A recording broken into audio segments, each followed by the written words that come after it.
Hadirin masyiral muslimin rahimakumullah. Kini Ramadan sudah berlalu.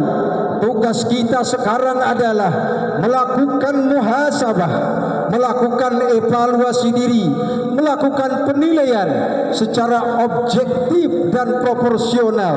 Apakah Ramadan yang kita laksanakan sudah membentuk kita menjadi orang yang lebih bertakwa kepada Allah Subhanahu wa taala, sehingga nilai-nilainya harus kita terapkan di dalam 11 bulan yang akan datang.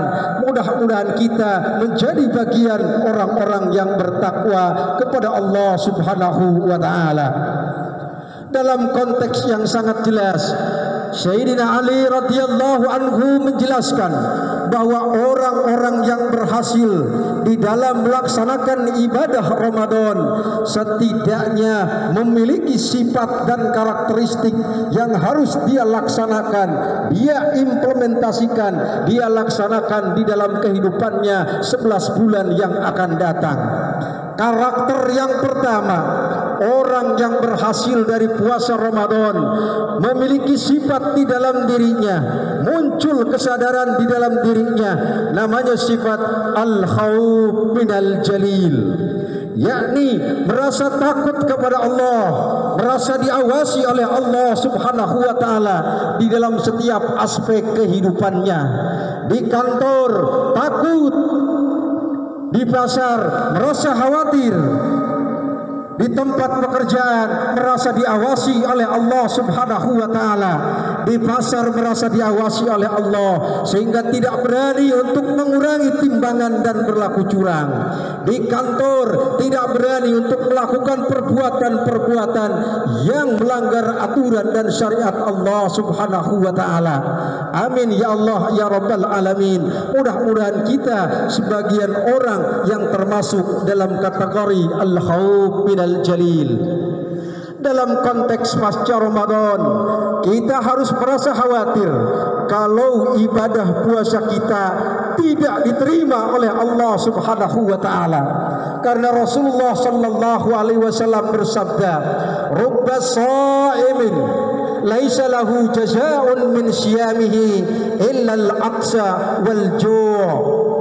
Berapa banyak orang yang berpuasa pada bulan Ramadan, dia tidak mendapatkan pahalanya dari puasa Ramadan kecuali hanya lapar dan dahaganya saja. Na'udzubillah summa na'udzubillah min dzalik. Salah satu yang bisa menghambat pahala puasa Ramadan dijelaskan oleh Rasulullah sallallahu alaihi wasallam di dalam hadisnya, "Shaumu syahri Ramadan mu'allaqun bainas sama' wal ard." Sesungguhnya pahala puasa Ramadan menggantung antara langit dan bumi sebelum manusia-manusia merasa ridho terhadap yang bersangkutan. Sehingga dalam konteks sebuah hadis Rasulullah sallallahu alaihi wasallam katakan bahwasanya Allah memandang umat Rasulullah penuh dengan rahmat dan maghfirah kecuali 4 golongan manusia. Yang pertama mudminu khamrin, orang-orang yang suka minum minuman keras.